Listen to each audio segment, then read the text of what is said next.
Hi, I'm Jesse Draper, Associate Director of Networks at HNet, and today I'm going to be talking to some friends of mine about their project, the American Yawp, an online textbook.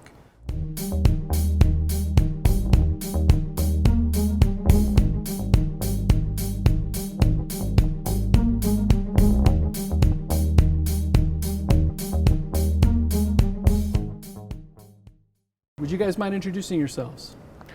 All right, I'm Margo Irvin. I'm an acquisitions editor for history books at Stanford University Press. I'm Ben Wright, assistant professor at the University of Texas at Dallas. Great. And I'm Joe Locke. I'm an assistant professor of history at the University of Houston, Victoria. Great, it's exciting to have you guys. I want to start off probably with Ben and Joe. Just why don't you tell us how this project started, the American Yawp? Where did it come from? What was your intent behind starting this off? Sure. Sure. Well, we were both graduate students at Rice University. We shared an advisor. We were kind of roughly studying the same subject. And as we went through our graduate careers, we started teaching at local community colleges in the Houston area. And when we were doing that, we both wanted to assign a textbook to our students kind of as an optional reference. And we didn't want to burden them with the costs of what American history textbooks typically run. And we thought we'd be able to find an open source online alternative that we could use, and frankly, we couldn't. And so we had the idea that we should do it ourselves. Do you want to add anything to that? Yeah, I would say that, there's a lot of outstanding textbooks that exist. Mm-hmm. There's a lot of textbooks that are quite uneven and not great. Mm-hmm. And so we were interested in two things, really. One, we wanted to make a affordable textbook, and turns out nothing's more affordable than free. Right. But we also wanted to think about making a better textbook. So how could we collaborate to make something different and make something better? So we started kind of very naively, Joe and I, just thinking we're going to make a textbook. And we stumbled upon a better model, which was this kind of massively collaborative structure, where eventually we got 300 other historians to work together to create the first draft of what eventually became the American Yawp. How did you gather those historians? I mean, was there a selection process, just people that you met at conferences? How did that come together? All of the above. I mean, we kind of had a basic grounding in the field of American history, but there are countless numbers of professional organizations, conferences, journals, and we went through department websites, people we knew, our own personal networks, and we kind of gathered together, sent out invites, and we also put out public invites and hoped people would come to us, and many did. HNet was actually a useful recruiting tool. Fantastic. But also, just books that we had read that we liked. This person did a great job of discussing this important subject. Articles, even book reviews that we thought were particularly well written. We went after these kinds of folks. Oh, one follow-up question. You guys said that you wanted to make a better textbook. I think anybody who's ever taught in the classroom has that feeling at some point, right? Some part of the content that they're dealing with is either insignificant, or it doesn't cover enough, or it's just too broad. What were some of the things that you identified as, we'd really like to improve this aspect of a history textbook? Well, it's not just content, it's also how we do it. So as Ben was saying earlier, kind of the way we went about constructing this textbook, we think would lead to the better product. I mean, the way textbooks are typically authored is you find kind of established scholars who've been studying a certain topic or a certain area for a period of time, and that they kind of lay out their decades of experience for the reader. And we realized, particularly as graduate students, where you're completely immersed in a topic, you're reading just about every book you can get your hand on, and you're cramming this, you're immersing yourself in this topic. And we realized that this is kind of what we could take advantage of. We could take advantage of the way the profession actually operates, where countless numbers of people who are specialists in their field, who are working through research in a particular topic, that if you gather all this together, this is how the fields of American history are made. And we thought a textbook should reflect that, not the mastery of kind of one senior scholar, but the knowledge and experience of literally hundreds of practicing historians. So very much crowdsourcing, one of the... Yeah. That's a very legitimate source of information production these days. I mean, even on HNet, we have projects where subscribers to networks are adding content that's going into some projects. I think that's really valuable. I think that's great that you guys are drawing on so much expertise. I think that's excellent.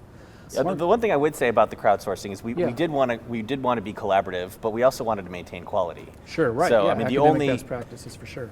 only invitations were extended to experienced instructors, to credentialed historians. So you're not like history Reddit. No, Right. not so much. No, Ask a historian. It was very important that we distinguished ourselves from basically being a Wikipedia page. Right. And so we're maintaining kind of expectations for who can participate, and having kind of editorial oversight Right. every Levels step of of the way. editing, collaborative feedback, open commenting platforms, everything to do to ensure quality.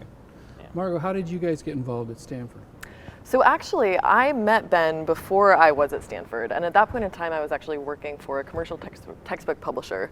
And I remember having a conversation where I was hearing about their model and found it really exciting. And I think the big question mark, you say that nothing is cheaper than free, but when you're producing a book and when you're putting the expertise of people on the publishing side of things into copy editing, typesetting, all of those aspects of publication, there are costs associated with that. And so thinking through, okay, what is a revenue model for this is definitely a big question mark. So at Stanford University Press, we are a nonprofit, scholarly, mission-driven press, and this fits in a lot of ways into experiments that we're doing in terms of digital projects. I also am in the process of building up a new strand in U.S. history, and this really gives me a bird's eye view of what is happening in the profession, what are people most excited about, and I think that thinking about how to translate the expertise of people who, as Joe was saying, have been doing the kind of deep research, working on dissertations into something that's going to work for students is incredibly important. So, we are in the process of putting out a new edition, which will be available in print. We're keeping the free version online. So it's an experiment for us for sure, but one that I'm finding very exciting. Great, fantastic. Did you guys at Stanford have any connection with the platform that you guys actually chose, or is that you're coming in now to do the book after this? So we are coming in now, and the Yawp has been out there for what, 4 or 5 years now? Went live in the fall of 14. Yeah. Okay. So at this point, it definitely has an identity. People are using it in the classroom, and so we want to think through, okay, how do we make this more accessible, expand on what you've already done, what kinds of tools do we have that we can bring to this? And so, we're working on the print edition, we're going to be revamping the website, but I think the core of what the project is not going to change. Right. So what kind of obstacles have you come across, if any, in spreading this around, right, and getting this implemented in the classroom? I know I've personally used it, but that's because I stumbled across it accidentally. Yeah. And I thought it was fantastic. I'm like, look, it's covering all of the major sections that I always cover, and it's got the primary sources along with it. What kind of, I'm assuming, like I said, we talked earlier, the title threw me off at first, American Yawp. And I'm like, well, is this just a blog, or what is this? So what, was that any kind of an obstacle at the beginning, and what other kind of obstacles have you had as far as getting acceptance of this in the classroom? So I'll start by That's a saying, lot. I mean, we're historians, we're not marketers. Right. And our logic here was, if we build it, they will come. If we build it right and we build it well. So we have done really no marketing, kind of no outreach. We created a website, we put it online, and word of mouth is really how it spread.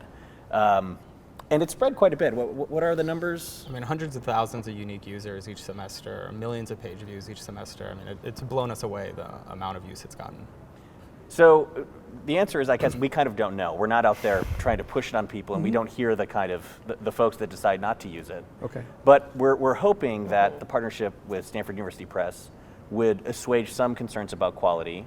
And quite frankly, the work that we've been doing with Stanford has improved the text, the quality of a rigorous peer review, the benefits of rigorous copy edits.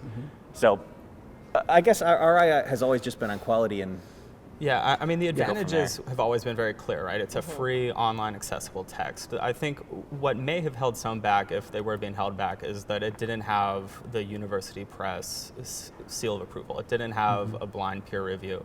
It didn't have print copies that you could put in a bookstore. But I mean, this is exactly why the partnership with Stanford is so perfect for the project. Yeah, and the reason I ask is, that's with the digital projects and digital history in general, any kind of digital humanities, one of the big things that we found has been problematic is, how do you get credit for that in institutions where it's like, well, this isn't a peer-reviewed publication or that kind of thing. So I was just curious if, because of that crowdsourced, just online, just open access type of an environment, if you got pushback from anybody when you were getting it up off the ground. I would say surprisingly little.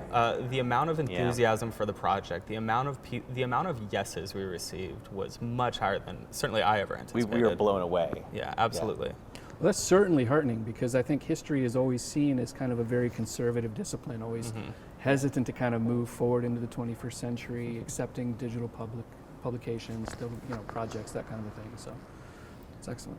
Yeah, I mean, in a way, the initial ask was pretty low. I mean, being asked in 300 words what undergraduates absolutely need to know about your area of expertise is a very important, challenging question, but one that I think a lot of historians are kind of yearning to talk about anyway. So by having a kind of baseline low ask, I think that's partially why we got the great buy-in. Yeah, and it's not just professional credit. I mean, it's our mission as historians. Huge piece of that is the dissemination of knowledge, and projects like this are the disseminators of knowledge, where people are reading this, people are using it, and I think that excited people. Yeah, absolutely. I think I fully agree. I think what gets lost sometimes is the importance of the classroom, especially, it's the bigger universities, you get caught into your research, and having to publish or perish, that whole thing. And sometimes teachers end up, just because there's so much going on, feeling like they kind of have to mail it in a little bit in the classroom, as far as, not that you guys do that at all, but I know I've certainly seen colleagues at MSU do that, where it's like, it's more just a product of so much that they have to do, which is why I've been asking, what kind of pushback, because that's a lot for you guys to take on, even though it's just like, hey, we're going to send out feelers, but I know that there was a lot that went into this, and you're both fairly, you're fairly junior scholars, so you're still jumping through all of the hoops. Yeah. Right? And so, it's just interesting to me that I would say it's less pushback, but there is some legitimate concern. I mean, this is a tremendously time-consuming project. It's really fun, but the amount of time that Joe and I and our contributors and other editors have put into this is really considerable. And there's not a financial benefit, and is there a reputational benefit? I really don't know. It's yet to be seen. So far it's been a labor of love. We started the project when our advisor was on a Fulbright overseas. And so we kind of did it before we could ask permission, because I don't think the feedback we would have gotten would have been encouraging. Absolutely not. That's savvy and smart. Yeah. So I want to give you guys a minute here to kind of explain to anybody who hasn't really experienced your site or the textbook, right? So introduce it to us. What is this offering? Why is your American Yawp? Why is this a textbook that we want to use in the classroom? This is, I know you said it's not promotional stuff, but now I want you to be promotional. So tell us about what you've created here. So the best thing I think instructors should do is just go to AmericanYawp.com and poke around. Yeah. You'll see a basic textbook kind of table of contents as your homepage. We wanted to maintain a kind of extremely minimalist and user-friendly interface and functionality. And what you'll find there is a free online textbook that we think maintains the highest standards of the discipline. That is the work of over 300 collaborative, credentialed historians working together, offering what we like to think is the most current reflection of contemporary scholarship in an accessible format for students. Do you feel like because it's online, you have the advantage of getting current scholarship out quicker than if it had to go through the traditional publishing process, or no? Well, that's an interesting, I think one of the other things that is so wonderful about this project is that it's been continually evolving. And I know that you've been putting up updates every year based on feedback so by the time the manuscript came to Stanford University Press and we sent it out through our kind of traditional channels of peer review, you had been getting feedback from folks who had been testing it in the classroom for years.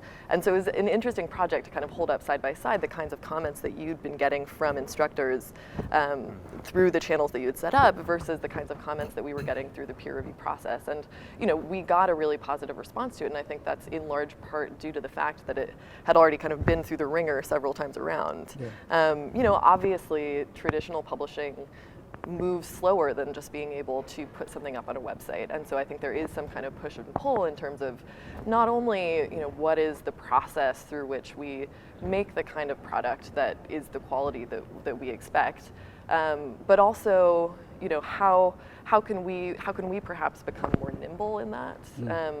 And also, one of the things that's really important, I think, is actually thinking through version control, thinking through archiving, making sure that if there are previous versions of the text, we're kind of able to identify those in ways that are going to be legible in metadata, even these kind of more granular technical kinds of publishing questions. So those are some of the things we're working through right now.